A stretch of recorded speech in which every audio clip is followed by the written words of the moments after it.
Pour ne rater aucune de nos vidéos, n'oubliez pas de vous abonner et d'activer la cloche. Moi aussi j'ai le droit de faire ma chronique là-dessus, sur la mine déconfite de Darmanin après le vote de la motion de rejet de sa loi immigration. C'est un échec, bien évidemment. Y a pas que Théophile qui a le droit de rigoler. Difficile de ne pas savourer en effet le gigantesque somme de Gérald Darmanin. Lors de la motion de censure sur la réforme des retraites, c'était déjà pas passé loin. Mais là, la volonté présidentielle se heurte au mur de la réalité. Les oppositions lui signifient que non, il n'a pas la majorité au Parlement. Parce que sur les gros textes à forte plus-value politique, les Républicains ne rentrent pas dans le jeu de Macron. Bien sûr, ce n'est pas fini, le gouvernement va essayer de sauver les meubles en cherchant un compromis avec les LR dans une commission mixte paritaire, lundi prochain. Mais ce qui compte désormais, c'est moins le contenu du texte que l'enjeu politique. Qui va gagner? Ou plutôt, qui va parvenir à faire croire qu'il a gagné?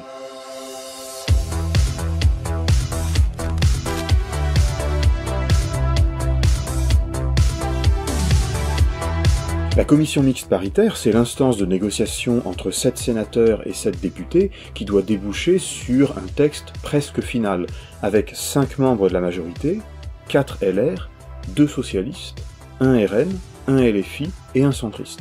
En réalité, l'accord se négocie en ce moment même, dans différentes rencontres entre la première ministre et la droite. Vraisemblablement, il y aura un accord. La CMP, la commission mixte paritaire, sera conclusive.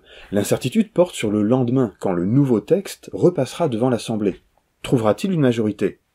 Rien n'est gagné. La base de la négociation, c'est le texte du Sénat, donc de la droite.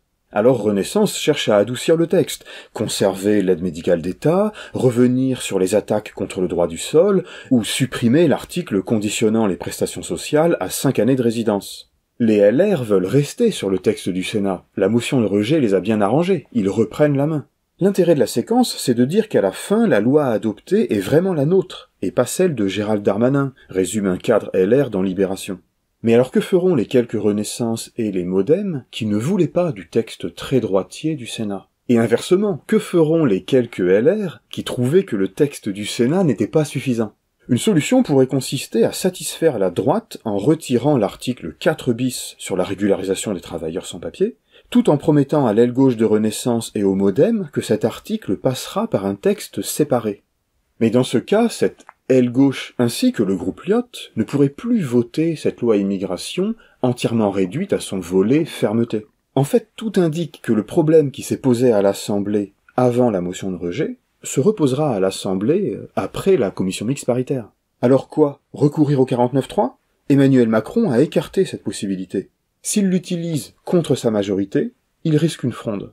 S'il l'utilise contre l'opposition, le gouvernement risque une motion de censure victorieuse. Ou alors dissoudre l'Assemblée?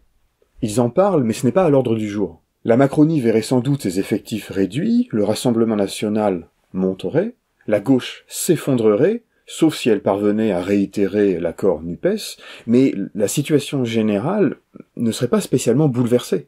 Alors, s'il n'est toujours pas approuvé par l'hémicycle, Macron en fera porter la responsabilité à la droite et aux extrêmes irresponsables, et dira qu'il a été empêché de passer cette loi demandée par les Français. Je cite Emmanuel Macron, « Le vote d'hier ne révèle pas l'existence d'une majorité de substitution. Il y a eu du cynisme, de l'incohérence, le jeu du pire. » Alors le président fait ce qu'il sait faire de mieux. Inventer un nouveau machin, rencontre, débat, censé débloquer la situation, et surtout afin de contourner le Parlement, sur lequel il n'a pas la main. Il a en effet annoncé une initiative au mois de janvier pour tenir l'unité du pays. Le moment est venu d'un rendez-vous avec la nation.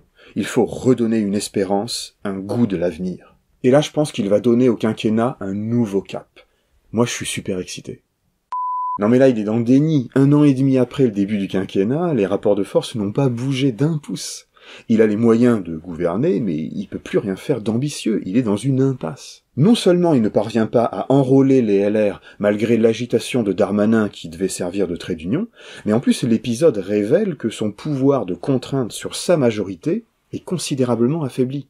Mais c'est pas grave. Pour le camp présidentiel, il faut montrer que cette motion de rejet n'était qu'un petit incident de parcours, que la stratégie des accords texte par texte reste bonne, et que la majorité n'a trébuché qu'à cause de la perfidie des oppositions qui ont construit une alliance diabolique. Il y a une alliance contre nature qui est très grave, celle des populistes entre eux, pour faire échec au gouvernement. Hier, Une fois de plus, vous vous êtes coalisé avec le Rassemblement national. Une fois de plus, vous avez fait le choix délibéré de la compromission avec l'extrême droite. Pour quel résultat, Madame la Présidente Panot ?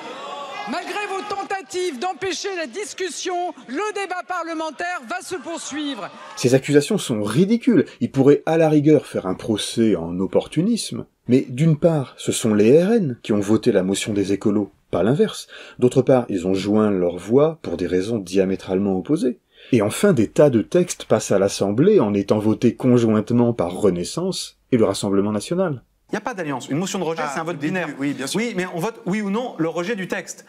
Moi, je prétends pas qu'il y a d'alliance entre les macronistes et le RN quand le RN vole à leur secours en permanence. D'ailleurs, M. Darmanin, qui nous a accusés de je ne sais quelle alliance, c'est lui qui, depuis 18 mois, et même depuis plus encore, a dit que Mme Le Pen était trop molle, reprend ses thèmes et ses termes et voire des pans entiers de son programme dans la loi, et c'est lui qui comptait sur le Rassemblement national pour sauver sa loi et obtenir un sursis. Donc. La gauche devra néanmoins prouver qu'elle n'a pas été dans cette affaire l'idiote utile de la droite, dans la mesure où le passage par la CMP rendra sans doute le texte plus dur.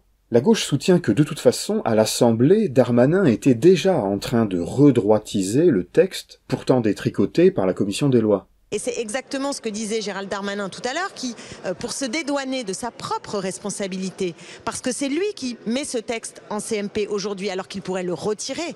Et en le mettant en CMP, en effet, il prend le risque qu'à la fin des fins, ce soit un texte qui soit encore plus dur. Mais quoi qu'il en soit, si on se place plutôt sur le moyen terme, on voit quand même l'immense responsabilité du gouvernement d'avoir placé à l'agenda public une énième loi sur l'immigration. Car il a ravivé ces derniers mois des passions identitaires qui avaient reflué lors des campagnes de 2022, au moment du pic de l'inflation et au moment du mouvement contre la réforme des retraites. Cette hypocrisie et cette duplicité a été exprimée avec une certaine candeur par une députée Renaissance. Et vous avez décidé de sanctionner un texte dont vous souhaitez débattre depuis plus de 40 ans. Nous vous l'offrons sur un plateau d'argent avec près de 280 amendements du RN et vous avez refusé ce débat. Nous vous l'offrons sur un plateau d'argent. La Playmobil a expliqué plus tard qu'elle parlait du débat. Mais oui, c'est bien le problème. Bref, plutôt que d'enregistrer la réalité d'un clivage droite-gauche à la fois politique et sociétal sur la question de l'immigration, Macron préfère penser qu'il peut continuer à raconter son baratin sur le « en même temps de droite et de gauche ». L'action de Macron est illisible et le quinquennat est enlisé. Dans cette situation, le processus institutionnel ainsi que le rapport de force poussent les macronistes à chercher à appâter des LR qui sont eux-mêmes pris dans une course au RN, adoptant leurs obsessions et leur lexique. Donc on a une très jolie dérive vers l'extrême droite. À la semaine prochaine.